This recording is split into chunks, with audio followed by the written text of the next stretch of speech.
Okay, welcome back everybody for the next talk on the Sacred Earth Activism online conference. We're joined now, speaking to us now is Indra Donfranceso.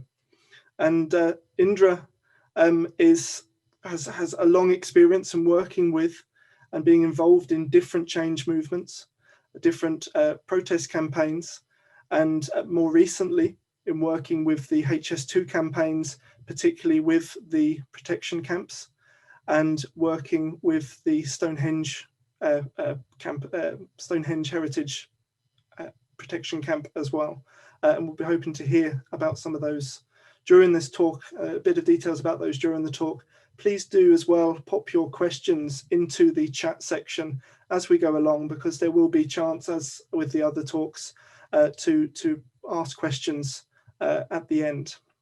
So welcome, Indra. Really, really lovely to have you here speaking with us and joining us.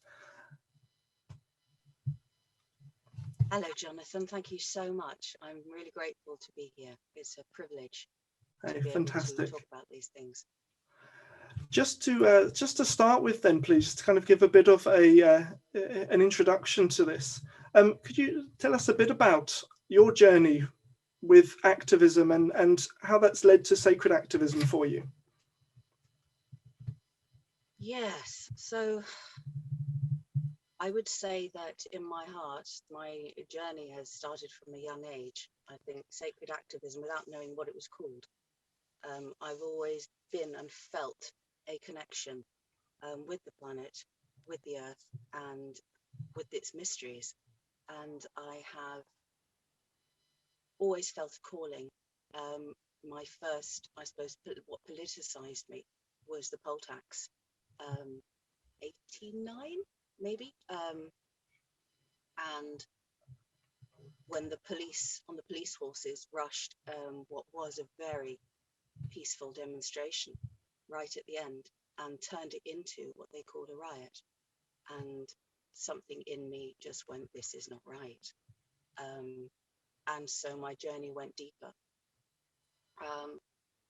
I think by the age of 20, I'd become quite dispossessed, quite depressed, if you like, with the inaction. I didn't know what to do. What could we do? I could see a trajectory of what was going on, not just in our planet, but the world.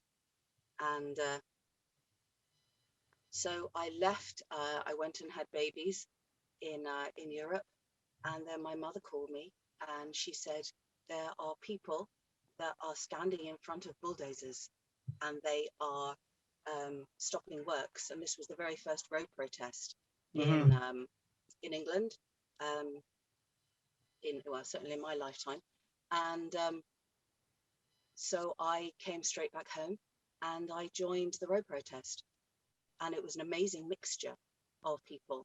There was what became the Dongas tribe, who were very much living off the land. They taught so much about holding camp, holding ground, doing it in a sacred way. And this called to me so much. And I realized this was my tribe. There was also the other side was the Earth First people, who were very much, they were beautiful young idealists who direct action was their way. So whether it was blockading or throwing themselves in front of bulldozers, having a strategy. So that was amazing to me. That kind of really fed into the battle, if you like.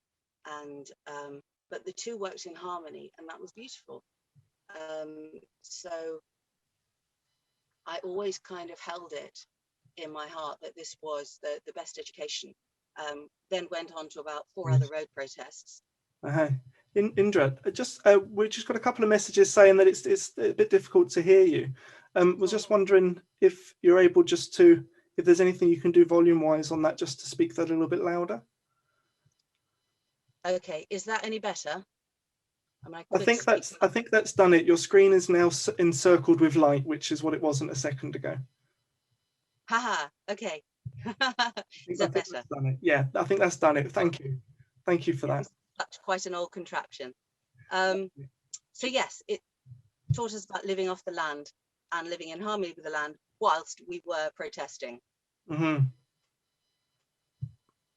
So I had 2 young children by then, and my journey was one of learning, but I mean, I was still very young, so I was taking the lead, if you like, from a lot of very amazing people around the country. They said there was about 16 other road protests that went on. This was part of a humongous program by this government at the time, same government as now though. The Tories that wanted to basically trash ancient monuments, ancient woodlands and habitat. And this was the first time that people had risen up in such a way, and the spirit of the people had risen up in such a way. And I suppose our elders at the time, Greenham Common, women from Greenham Common that were showing us the way. There was travellers, there was punks, there was the academics, there was the revolutionaries. So it was an amazing mixture of people. And yes, it was a wonderful fermenting ground for people and spirit. So I had always needed that connection, that spirit, to take us forward. So unfortunately, so Newbury, the roads, there was a huge campaign there, and we'd gathered such momentum. Thousands of people by this time, this is talking about a 4-year process, had gathered into the movement and were using direct action, were going into the trees. I'd already been part of Salisbury Hill, which was a road campaign in Bath, and I felt such a deep connection with I suppose because they did have such history there, and it was Romans, pre-Romans, the people that used to live there, the tribes that lived on Salisbury Hill, and the old battles that they fought. And I felt that we were just a continuation of this old battle that was coming forward, and I could see lineages and lines of past people, of rebellions. We were learning about rebellions and about this country and about how many rebellions we have had, you know, the peasants' revolts, Ketts, the diggers, the levellers, the Luddites, and how the beautiful tradition of protest in this country was coming alive again. Unfortunately, after the kind of heyday and the beautifulness of road protest, I went through quite a dark time of my relationship had fell through with their father. I had gone into court battles, and a very patriarchal old ways judge decided that the children would be better off with their father. So for 3 years I found myself in Brighton. So I'd come away from camps, come away from this beautiful nurturing that I'd had, and was thrown into the streets of Brighton, but right at the beginning, where an amazing movement was still thriving. So this is where I suppose my journey took me into anarchism and learning anarchist history and anarchist past and the fight and the rebellion. And for all those afraid of the word anarchist is being organized. You know, that's what the O stands for. And it is actually being an anarchist is still actually an incredibly spiritual journey. But I was coming to the stage where I was angry. I was very angry, and I spent 3 years basically joining everything that was going. We were still raging. There was Reclaim the Streets.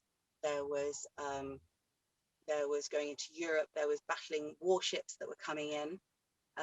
So I abandoned an awful lot of what I was. I decloaked, if you like, and I became this very angry, very forceful person.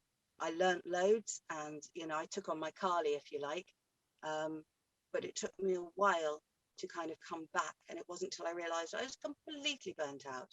And by the time this judge finally deigned to give me my children back, and I stopped doing activism, if you like, and I realized how burnt out I was. And there was this amazing place in Spain that was started by Buddhists. I call them Anako Buddhists. And they started because they'd met us a while ago. And they basically said, nah, guys, if you carry on this trajectory, you're going to burn out. And at the time, it's like, burn out? Nah, burnout's for sissies. So yes. So they do this beautiful retreat up in the mountains. And off I took myself and pretty much cried on a mountain for 2 weeks in beautiful lesson and service and ceremony, and just guided my spirit back home, really, and connected with myself and my old self. Yeah, and by the time I'd come back down the mountain, I was I felt ready again, and I went into training. So I started. We were doing so Earth First. We held gatherings every 2 years, and I turned into a trainer. So I would do trainings and bring in trainings as well, and hold camps, start camps in, and it was to welcome activists, sometimes from all over Europe, to hold these camps and to learn from others. It was a skill share. So we would hold hundreds of workshops, and they range from everything from history to campaigns to physical stuff, direct action, different tactics that people had learned, things that won, legal stuff, knowing your rights. So all these kind of things that needed to feed in.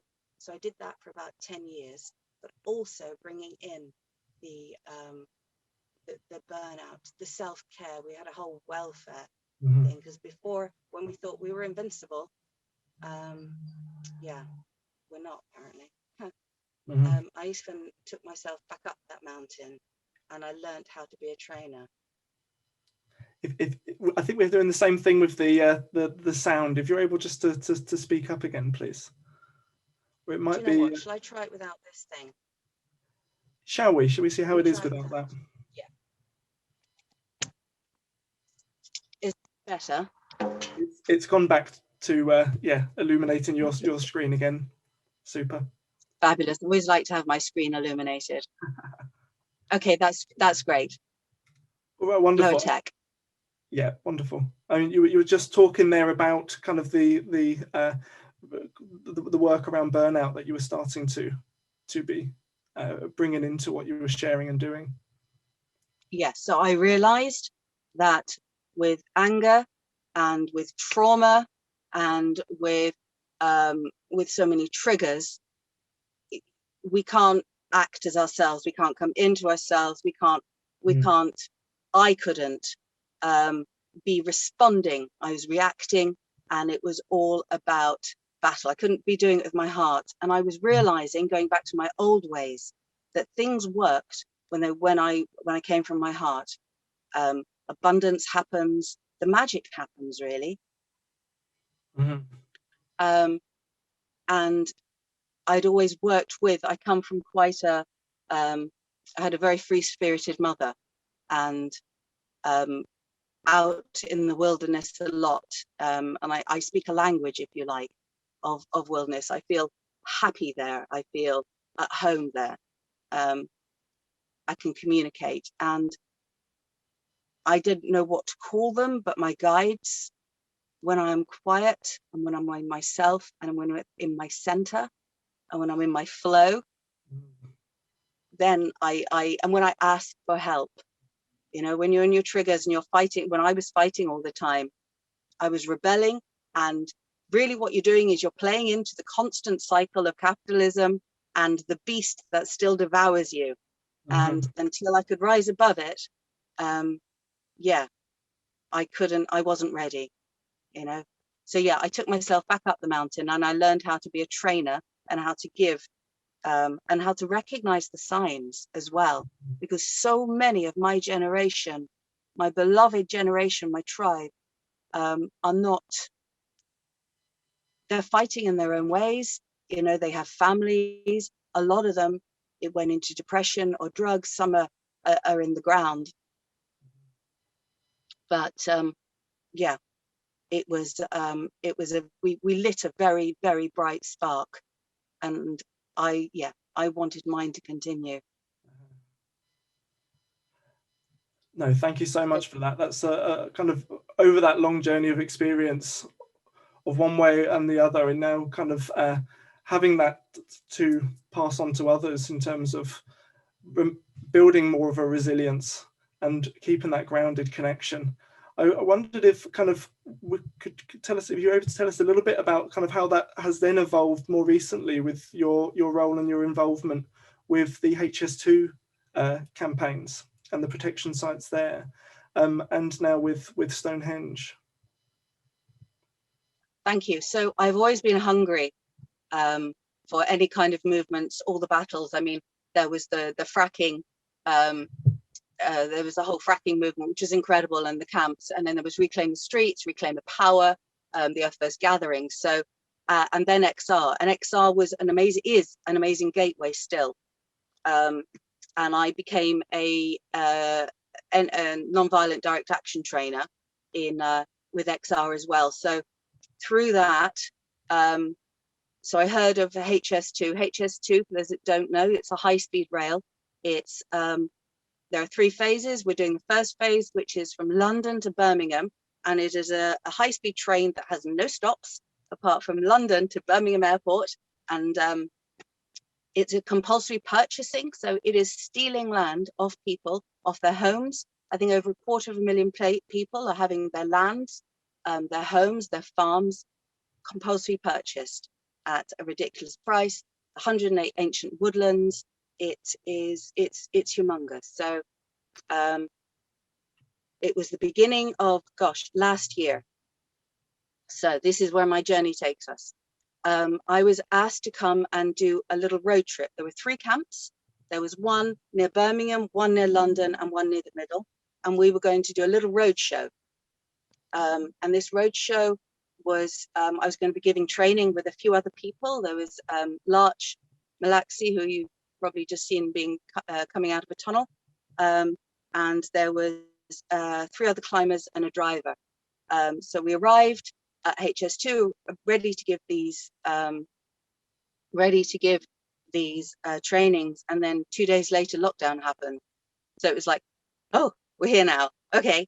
And then a few days after that, they started coming for the trees, and the amount of devastation, it was like lockdown, nothing was happening except this humongous building and destruction of woodland, and it was like there was no one was going to come, no one was there. So people I was doing the training with, they got up the trees. There was tree houses there, there was a camp there. Even the driver got up the trees. I was there, and then that what started, I suppose, a month of just destruction and cold and frost, and it was like the zombie apocalypse, really, and we were kind of caught in the middle of it. So there were a few people there. There were in the camps, a lot of them, we knew that there wasn't anyone else coming. So I was thinking, right, okay, I can do this. We've done it. It's like road protest. It was nothing like road protest. The laws had changed. It was more the violence being put out. Government sanctioned violence was humongous. So yeah, after about a month, we tried as much as possible to create spectacles and get to know the land and get to know the people and the creatures and what was coming under the sort of destruction. I spent a lot of time filming and getting to know the woodlands, and just every day had to keep my heart open. Every day had to be present, because you can't get used to it. You know, that's one of the worst things. But holding ground as well. It was quite, the camp at the time was quite aggressive, because we were facing violence. People were being quite reactive, holding fences, holding lines. A lot of people that come off fracking camps, there was still so much trauma, and people bringing their own trauma into camp as well. And a lot of patriarchal structures as well. They were still, you know, the hierarchy or the male, or the, you know, it was really quite disconcerting. So after a couple of months of this, of living in camps, so living in tents and waking up to the freezing tents and going to bed when it was dark and waking up when it was light, something magical happened. Something truly magical happened. So pretty much a lot of the trees around where I stayed in this camp called Crackley in Warwickshire, and something magical happened just at the beginning of summer. So it's like springtime. So we had done we'd done Beltane celebration, because it's like, right, what can I do? I need to bring some kind of life into this, some kind of connection. So we had this, it was beautiful. It was kind of in our style. And then we did, mushrooms, lots of mushrooms, lots of kind of changing of perceptions and like bonding. And then the magic happened when lockdown was easing, and we got this influx of these incredible, young, potent, high-spirited young people. And they came from all different lives, directions. They came from, some were academic, some were from very troubled families, and they all sprang to this time at the same place. And it was like, right, okay, we need structure. So one of my roles, if you like, was to bring in a kind of structure, because they were shedding everything. And it reminded me back of the old protest days, people were shedding their clothes. They didn't want the clothes anymore, their phones, everything was not as it was going to be. Their names, they changed their names. And it was almost like such a distrust for the old ways that we wanted to, they made a whole new culture for themselves. It was very transformative space. We had women's groups. They brought in skill shares with consent. They brought in different sharings about transformative space. And so I really kind of played a holding role. Also because of the I suppose alcohol and predatory behavior. So it was like creating a safe space, and I did kind of get the lioness in me and was like, right, how can we do this, but without being authoritarian, because they very much brought the spirit with them, spirit of change. And so we would do, so we made sure every day we did check-ins, and we had go-rounds and what we were doing for that day, and just brought a bit of merriment. I was doing inductions as well. So it's kind of like, okay, because I, running the Earth First gatherings, I kind of thought, right, let's do trainings. So, bringing in skill shares, but also bringing in the healing, bringing in the health. So I also, I was asked to hold the fundraiser. So from that came, making sure they had enough kit. We all kind of started going into camo gear, because we wanted to be dressed like the trees. It was a rejection of military. It was kind of a changing of the dominant paradigm and switching it. But it gave us something unified, and it gave us something that, we became a tribe, a new tribe. And these, young people then, they went and made new camps. They when the last XR in London, and they'd all trained up and skill shared themselves. They were up in trees barefoot. We made sure they had all the right safety gear, the harnesses, and the camp was a place that could feed them, in every way, really. So yeah, it was very much a new place where they shrugged off, they shed their old image. Everything that was to do with the outside world seemed to, they repelled it.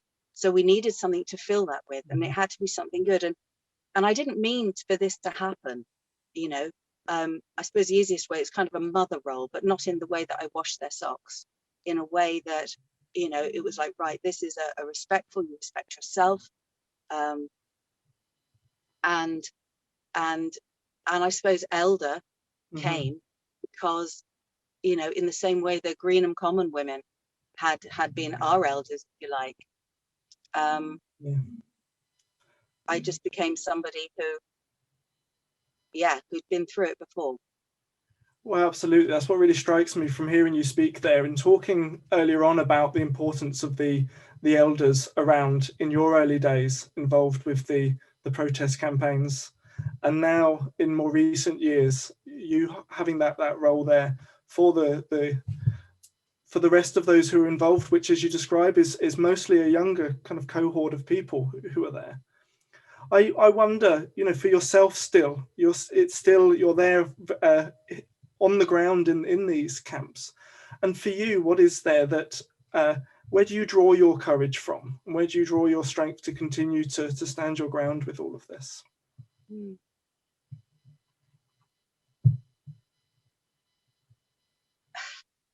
I always felt like I just know.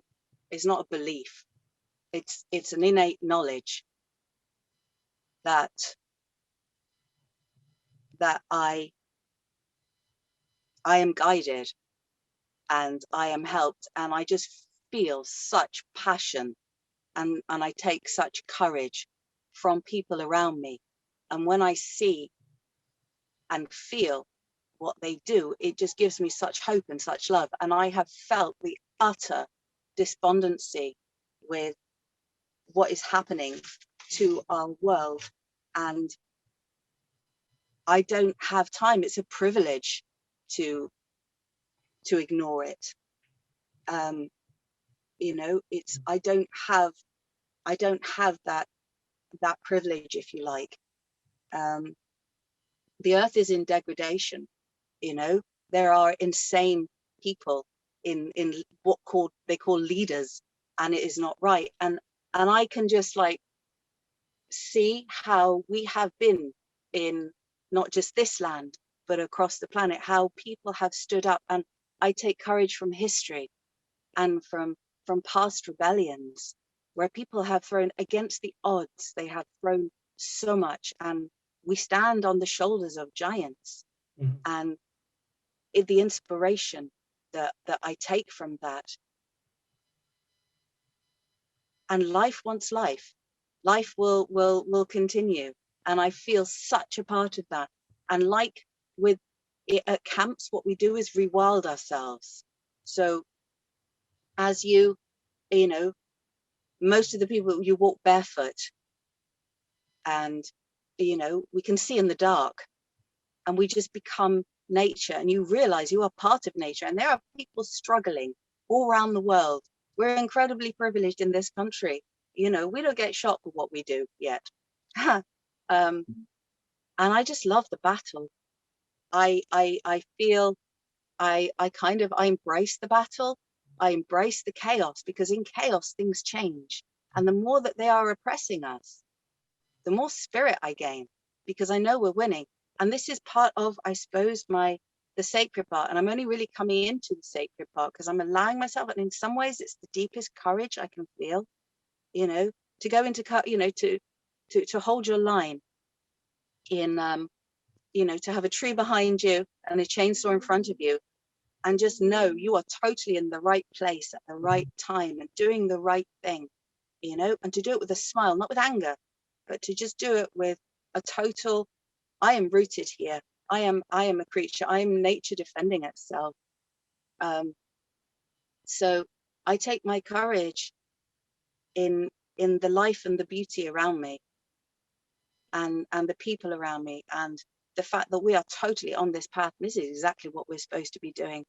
And if you look back through history, 10,000 years ago, we have been on this planet as humans for an awful lot longer than I'll say 2,000 years of this kind of patriarchy, this kind of capitalistic feeding grounds that they have had.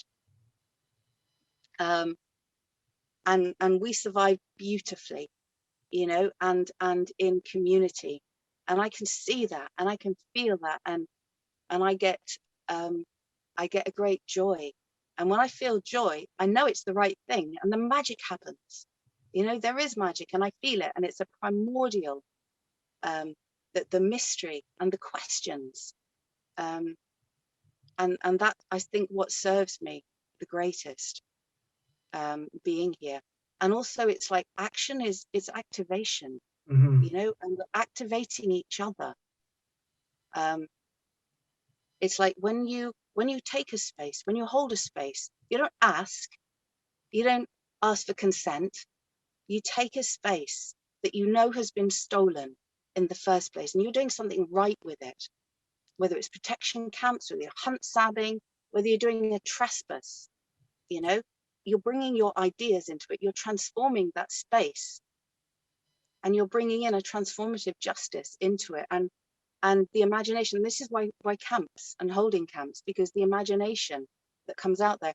And when I said life wants life, this is what you see with the rewilding of people and the rewilding of ourselves, that we're not allowed out there. I mean, they, you know, mobile phones, which we didn't have, you know, in the first kind of road protest. They turned this kind of vanity box of loathing into a tool. You know, they used it, and they used it against the masters that gave it to them, and they turned it into, right, we're going to use this as a way of telling the story, and a way of keeping ourselves safe and for getting it out there. They used it. It became a tool. And so yeah, I feel very lucky that I have been able to see all through my lifetime the rebellions, the movements, the growing. And I feel like this is another step. And to be in this position and to be held, I suppose, as an elder, is a great privilege. And there's so much that people can do and to step into, and to know that they are not in charge, that their leadership is in our minds. And that, you know, to hold that space and to say no, as they have done, as we have done throughout history, you know, it's beautiful, absolutely beautiful. And yeah. Really, really amazing to hear your passion with this, and to hear you talking about all of these things. I know we've got a number of questions in the chat there, so we'll pass you over to Steve in just a moment. But yeah, really wonderful to hear your words, your experience, all of what you're sharing there. And you know, it's demonstrated here in the talk, but you know, I have seen you there on the front lines, along with lines of police, standing in your strength and standing in your beauty, unmesswithable entirely, drawing on all of that courage of all of those ancestors walking with you from all of those different movements back in time. And it's really great to know that your eldership is there on these front lines with groups. So thank you so much for your talk there, and for this discussion, and for some questions from the audience.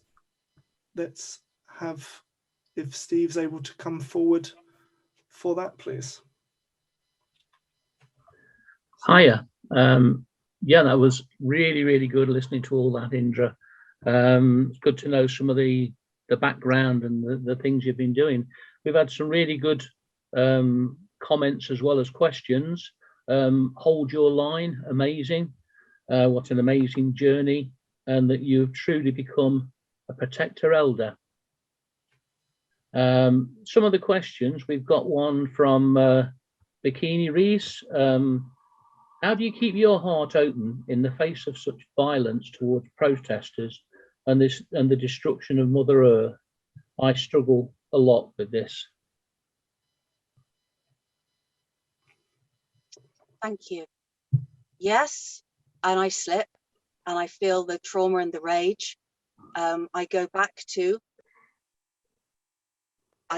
my trainings, I suppose, and the heart is in the people. The heart is seeing people react, respond with such passion, going back again. But more, it's knowing that the more violence they throw at us, the more they are losing. So the violence is only perpetrated when the people are not in control. Sorry, when the people are not doing what they want us to do. And it's rising above. It's like the police are not the enemy.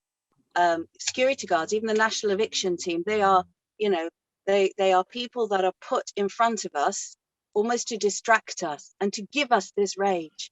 And as I said, it's like the patriarchy, the capitalism will always try and give us these things, and they trigger us, and they trigger old traumas, you know, whether this lifetime or beyond, the memories, whatever.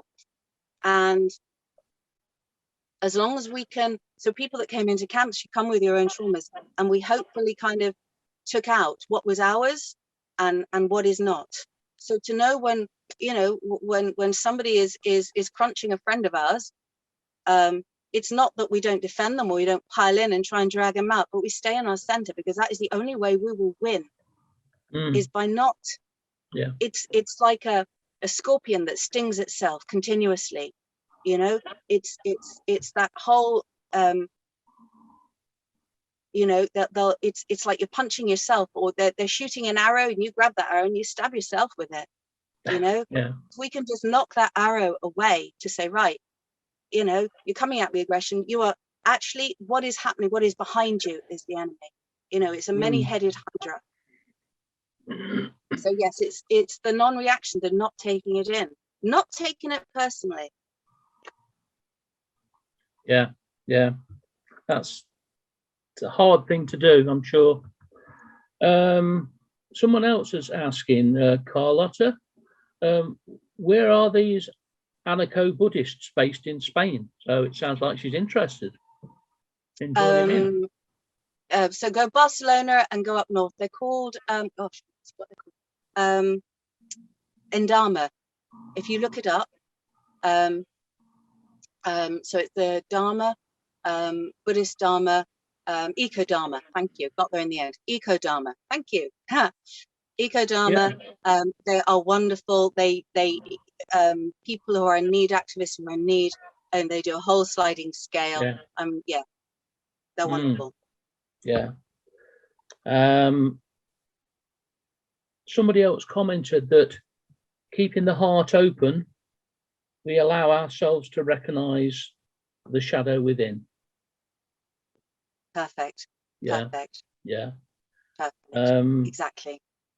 Your shadows are fine. Shadows are great. I did another great training in Glastonbury. The priestess movement in Glastonbury is humongous and beautiful, and bringing in this kind of divine feminine energy.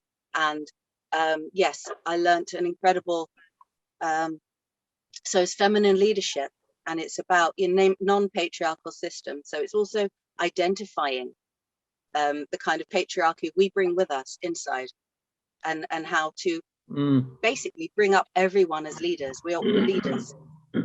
Yeah, that's great. There's somebody who remembers you, Michael, from old EF days.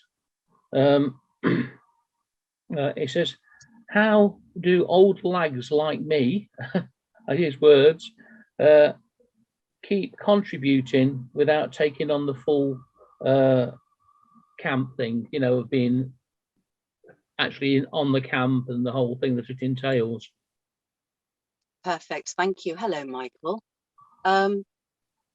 So there are stories. There are people here. They are hungry for those stories. We have books now. The Twyford Down book is out. Kate's Cop's book. You know, we have lots of books, and they're looking through the stories and the pictures, and they're going, "Oh my gosh, that looks just like now." When we hold gatherings, so here in Stonehenge, where we are now, it has actually become a place, and now a safe space, if you like. The work hasn't started. We're making sure it hasn't started, because HS2 managed to sneak in past the legal stuff by saying, well, it's already started. So we are doing we are observing the equinoxes and the solstices. And as we come here, and the young people, I say young people, anyone from the HS2 camps are coming to hear or to go to gatherings, and we will share those stories and find where is comfortable. Camps can be incredibly traumatic places, as I said, because you bring in your own trauma. We are working with that. You know, we are trying to make them less traumatic spaces. And the more trainings, the more that you can give of your story. Even if it was like, oh my gosh, it was terrible, you know, answer the questions and be there. They really want to know. You're an elder. They really want to know. There has to be a continuum, and that's what I felt so importantly. when I turned up at HS2, there'd been a bit of a gap with direct action in this country. I mean, no huge government infrastructure projects. I mean, there's a whole new roads program about to kick off. It's why I'm here in Stonehenge. Okay, 27 billion pounds. Now, road protests, road protests. And we need to be a presence. We need to be a threat. We need to show them they are not just going to push over. We have to, be the voice of the people. We have to be present. And for them to know you're here and that they're just doing the right thing, that's what we have to be here for. Just sitting, talking around the fire and keeping the kettle on is fabulous. Yeah, I think we've probably just got time for one or two short questions. One of them was a really interesting one. How did you cope with motherhood and activism at the same time? Oh, it was amazing. They were just, it was incredible. So the first time round, so my babies were quite little at Twyford Down and at different road campaigns, but it was an incredible environment for them to be in. And it was different back then. We didn't have rows of Harris fencing and police and security guards. It was a lot more a community, and they were brought up in a beautiful community. We lived in Benders, and we learned how to, the same with the HS2 camps, is that you have to learn where your water comes from. They learned at a very young age about not taking more than you need to. So I coped because there were a lot of amazing people around me that brought the children into the community. And I think later we're going to talk about the Children's Fire. And the Children's Fire is pretty much where the children are the centre of the community. And my two were lucky enough to be the only two children.